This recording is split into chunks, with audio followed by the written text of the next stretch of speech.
Good morning, everybody. Welcome to the biweekly Subspace Developer Sync. Today, we're going to go around the room and get feedback on what everybody's been working on. Nazar, if you could go first, please. Of course. So I was working on several things. One of the big ones was splitting fees into different kinds. Basically, we will have storage fees, we'll have compute fees, and there is also a notion of a tip in Substrate where you can like boost your priority in the transaction pool if you tip some more coins. So I was working on that.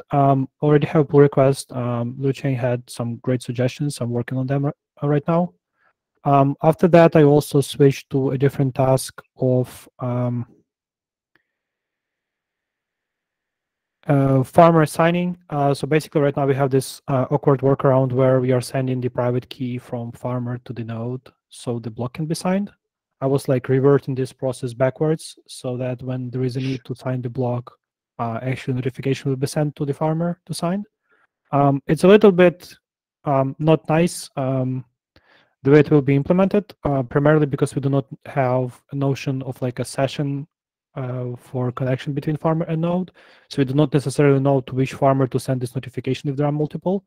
But we assume that in most cases there will be just one, so it should be fine. So that is still in progress. It's not finished. And I believe those are the two major ones on the code side. Okay, thank you, Nazar. And what are the next steps for you after you finish those tasks? I want to finish that one, and then I will be working on. Let me see. Succinct proof of replication. We discussed that we can actually implement it partially, except for the initial sync. So that will be probably the very next priority. And I have also other things to check in my backlog. All right. Does anybody have any questions for Nazar? Okay, Liu-Cheng, you're up next. Okay, so last week, the initial cumulus integration was merged into the main branch. And then I was working on the initial skeleton with a complete workflow for the decoupled execution. And now I would say 70% or 80% of the critical paths should have been covered, except the fraud proof and the problem I left on Notion. We'll talk about more this in details on another call. I have basically finished most of the connection points during the whole workflow, and we'll be like fix some potential deviations from the doc.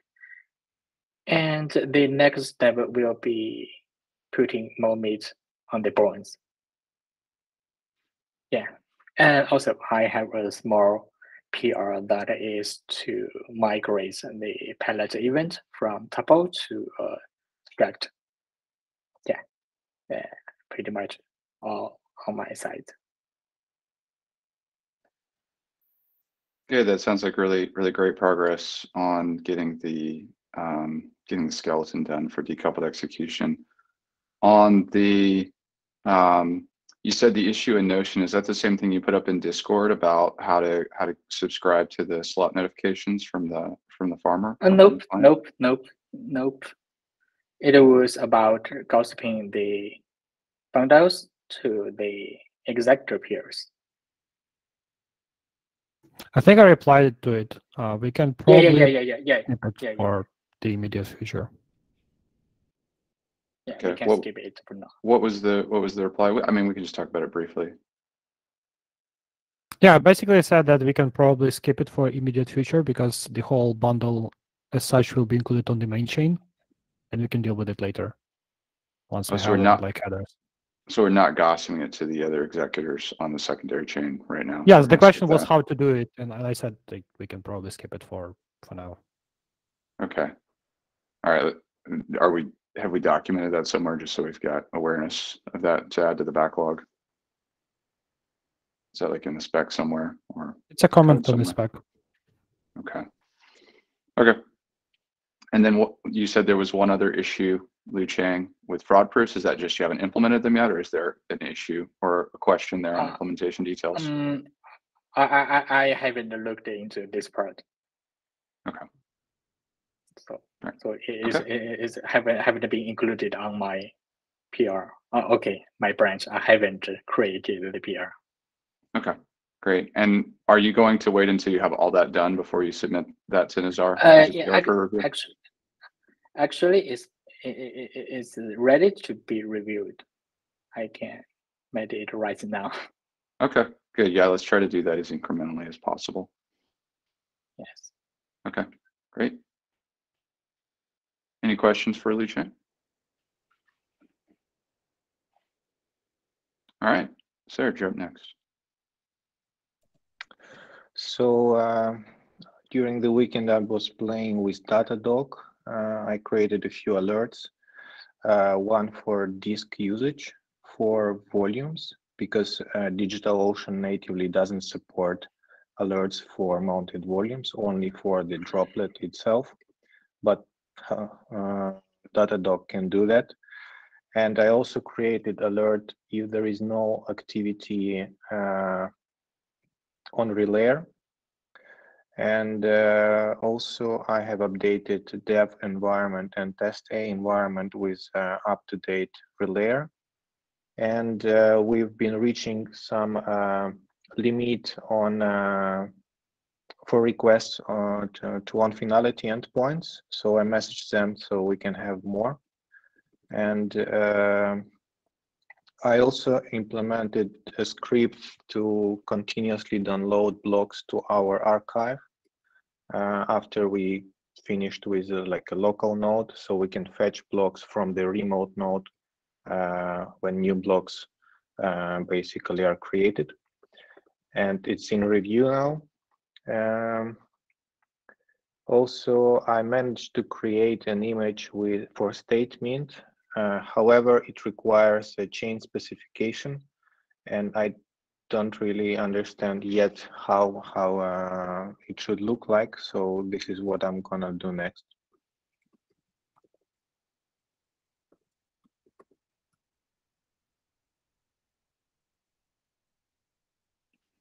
Okay.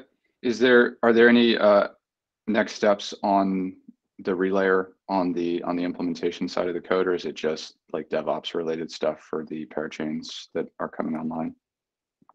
Well, after this pull request is merged, I think I will set up, I will run this script basically for the archives we already have, so we can have them up to date all the time. Okay. And for statement, is this going to be the same issue with like all the other 4 parachains that are about to go live? Like they don't have Docker images, or have you had a chance to look into those yet? Not yet. I will check. Okay. And is there a way for us to run a statement node without a Docker image? I thought we were looking into that as well. Like just running it from source. There is basically no point, like the bottom line, because it's kind of there, but it's not really there. It's like a shell. It just creates empty blocks, so there is no use for it for now anyway. I think it was only it's only ran by a few developers that work on it, and that's about it. There's not a real parachain, I would say. It's like placeholder. So wasting time on this placeholder doesn't really make much sense. Yeah, but I think there is like a marketing purpose, so we can say we're backing up statement, right? No. Well, I think there's some confusion here. Okay, sorry. Go ahead, Nazar. I asked if they have ETA on when they will build a new images, and they basically said soon. It's like almost ready, but they don't have a firm date. So I think like within the next week or so, I would expect there will be an image and there will be some announcement, and then people will be able to use it. So at that point, it would be much easier for us to just do anything about it. Until that point, I don't know, it feels like a waste of time. So is the issue, like, I guess the way I understood it, they had never, like, they never even set up their repository to build Docker images, and we were doing this ourselves. But are you saying that they No. are planning to have Docker images and they just No, haven't released the latest yet? They did have images. They were published on Docker Hub, but they were published by someone manually, from what I understand. Mhm. And the last push was like a few months ago, so it's out of date even for StateMine. Mhm. And for Statement, they didn't publish anything yet. They have like releases on GitHub with some stuff, but not images. And they've already added CI step, so that when the new release happens, they will build everything automatically and push everything automatically. So we just have to wait. Right. Okay. And you're saying it's a waste of time because the parachain is not live on Polkadot yet? Yeah. It's kind of there, Okay. but not really like. It's live but empty, basically. So that means they're producing blocks, but the blocks are just empty? Yep, exactly. Okay. But there is still a chain that we're going to have to sync and archive, even though there's no data in the chain. Yes. Okay. And you're saying that's a waste of time because there's not any users of the chain? There is no users, and it's like 300,000 blocks right now, so it will take probably a few hours at most to sync either way. So it doesn't really make sense for us to spend much development time and like sync it just so we can save a few hours next week. Like, it's really probably not Okay. worth it. Okay. Okay. We'll take this discussion offline. Okay. All right. Anything? And what are next steps, Serge, for you? One more time. Sorry. So once the PR is merged, I will run this script on our Polkadot archive droplet and start updating all the archives we currently have. And I will check Polkadot parachains. Can we run Docker images for those? And basically that's it, unless something will come up. Okay, so it sounds like we need to give you some more work to do. Yeah. Okay. Okay. All right. Any questions for Serge from the group? All right, Leo, you're up next. Hi guys. Well, I was working with the relayer, so we got now all the updates, the latest updates in the front end, and I think that after this meeting, I am merging the pull requests that are open, and we also have the expected block time showing correctly now in Polkadot apps.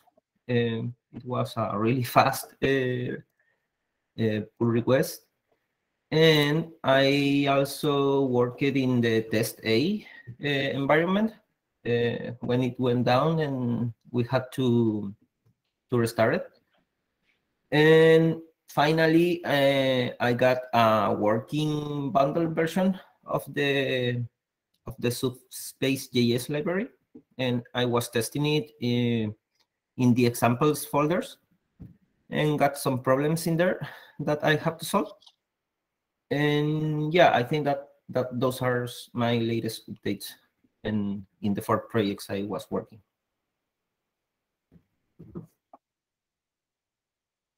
Okay, and aside from testing the bundle, I guess by say bundle, you mean Webpack, you got that working for Subspace JS? Okay. And aside from testing and debugging that, what else are you working on next? I think that, let me see. Yeah, basically in publishing the package. And I got some pending configuration in the infrastructure side that we can discuss in the next call. And yeah, I think that the relayer front end is closed for now. We have all the pending tasks done. I also updated the development environment with this demo of with the latest changes, so you can see how it's looking right now. And yeah, I think that those are the two main things that I have to work today: infrastructure and the public npm package for Subspace JS. Okay, great. So it sounds like we're fully caught up on all the outstanding tasks for Polkadot.js and Relayer front end. Yeah, I think that the progress, Nazar said that we could wait because we have some pending changes in there in the near future, I think. So we will be checking that after the changes. Okay. Thanks, Leo. Does anybody have any questions? All right. Ozgun, you're up next. I had implemented a fix for the farming test on Thursday, but Nazar told me on Friday there are still some tests failing after the fix. So on Friday I was working on that and I found a bug on my implementation. I fixed it, but tests were still not passing.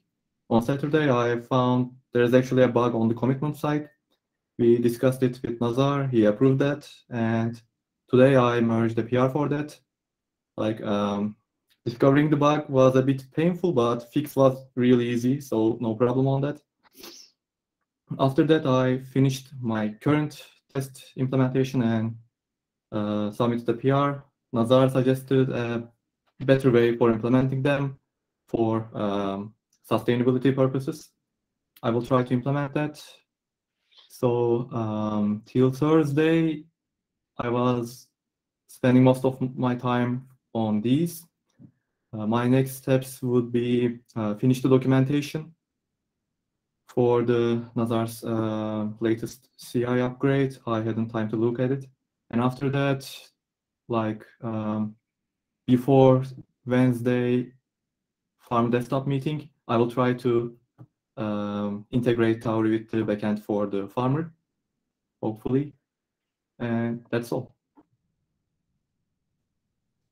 Okay. So it sounds like you haven't really had much chance to work on that with the farmer. Yeah, as I said, yeah. Okay. So if you can make that your priority, it's great to have these tests working, but this is like very nice to have features in the documentation, but really the priority right now is to start working on the desktop farmer integration. Okay. So I'd really like to see a demo of that working by Wednesday, or at least some progress on that. If you can give us an update on that when we have the farmer app sync in 2 days. Sure. Yeah, probably leave test to me. I'll have to change it a little bit. Okay. Okay. All right. Thanks, Ozgun. Any questions for Ozgun from the group? All right, Justin, you're up next. Awesome. So at the end of last week, worked on acquiring some various different Twitter handles that we will need down the line. Been working or speaking with the Tauri team regarding Windows code signing, seeing if we get that sorted out for us for the desktop farmer. Spent the weekend reading some of the Mazari crypto report. Very large report, but it's very informative. I think it'd be good for really anybody, honestly. And started this week, I'm going to be moving forward on trying to get Windows code signing working, and going to be switching over and starting to work on some of the ambassador stuff with some of the ambassadors. There is also spent a little bit of quick time just going through and making sure we weren't affected by the large vulnerability that was just found, the log4 J2. Luckily, since we use all Nginx, I think we're all good to go as far as I can tell. I don't think we have any Apache or anything like that. Maybe good to update the DigitalOcean instances just to play it safe. I'm not sure. I'm sure DigitalOcean's taking care of that on their end. But beyond that, that's been my main things for the past couple of days. And moving forward, just hoping to get code signing working on Tauri. Log4j is login library for Java. So unless we have Java applications, we are not affected, and we don't have any, I think. Yeah, exactly. I did Thanks, want to ask Justin. Nazar. Go ahead. I know you acquired some other domains. Did you want me to get those integrated into Cloudflare? Actually, they are like parked on the register, so I just created redirects to like either YouTube or Discord or main website. So if you go to subspace.org, you'll just end up on Subspace network. I think it's Gotcha. sufficient for now. Perfect. No worries. All right, thanks, Justin. Do we have any updates on the testing of the farmer and client through the binaries or the Docker images, or any changes to the documentation for getting the farmers ready for community farming? Yes, so me and Ozgun were working on the documentation a little bit. As you mentioned, you got that PR submitted. I have completed testing all the binaries. Other than the one-off epoch error I had on Windows, I have not had any issues on Mac, Linux, or Windows moving forward over the past couple days. I've ran the Mac and Linux and Windows one for collectively each of them for over about a day each and didn't have any problems. Okay, great. And that PR, that's currently in review, the documentation? I believe so. Yes, but I had to make some changes to it, and because of the things that was taking my time, I had the time to look at it. Okay, so this is also high priority, Ozgun. I can process those updates for you, Ozgun. I know you're working on that, the Subspace desktop. Yeah, we can work together, sure. Why not? All right, thanks, guys.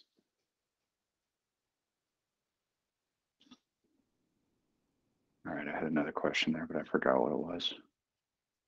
It'll come back to me. Okay, any questions for Justin? Okay, on my side, I have been, of course, doing a lot with the business side or the financial side of things. With respect to the technical side, I have been working with David Say on and Nazar on some of the finer details of the randomness construction, the way consensus works. We're upgrading from something called I don't know what they call it in Babe, but there's a style of constructing the epoch randomness or the slot randomness that's done in Babe, which we're upgrading to something called C correlation, which is a paper that David wrote on a much simpler and much faster way to update randomness. So Nazar and I had some discussions with David on that, and then we've been working on a design to extend this from single chain subspace, the way that it currently exists, to multi-chain subspace, which is our parallel chain, horizontal scaling, sharding, whatever you want to call it, architecture. And Nazar and I actually spent a good bit of time discussing that over the weekend. And we have a pretty good high-level overview of how that's going to work, and even specific, I'd say high-level overview of the entire architecture of horizontal scaling, which is quite massive, and then a very specific algorithm for how we will construct randomness across all these different chains to create this virtual beacon chain that we're going to be using as our randomness beacon. And I have been working on writing a spec for this, actually a formal spec, which kind of wraps up everything that we have. The original consensus spec that Srivatsan wrote and the implementation plan that Liu-Cheng is using right now for vertical scaling, plus all of the ideas that we have around horizontal scaling, and trying to just capture this into one consolidated formal specification of the Subspace protocol in its kind of entirety that really captures vertical, horizontal scaling, decoupled execution, consensus, proof of time. Doesn't include anything on distributed storage or really specifics of computation yet, but it does cover the generic architecture. I am hoping to have that done by Wednesday. And then we'll just share that for everybody to give feedback and review and ask questions on. And then after that, I'm going to be shifting into more specific implementation plans for the sort of roadmap for the relayer, also for Subspace JS, and for the desktop farmer. And then also the other thing that this has been, this high-level architecture has been blocking is the peer-to-peer network design. Actually, that's going to be the first thing after we have this full spec is we're going to be able to formalize the peer-to-peer network architecture, which is kind of what's been blocking Nazar, excuse me, on the implementation side, so we can get to distributed farming. So that's really why we needed this full architecture, so that we could have a peer-to-peer network, which would be extensible as we upgrade vertical scaling, horizontal scaling, multiple networks. We don't really want to go back and have to rewrite this again. We just want to get the base layer right the first time. So yeah, that's mainly what I've been doing. Any questions for me?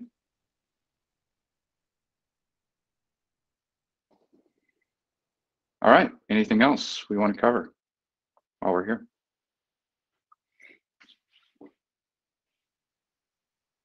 All right, lively bunch this morning. All right, thanks everybody. We will definitely talk again soon. Thanks everyone for watching.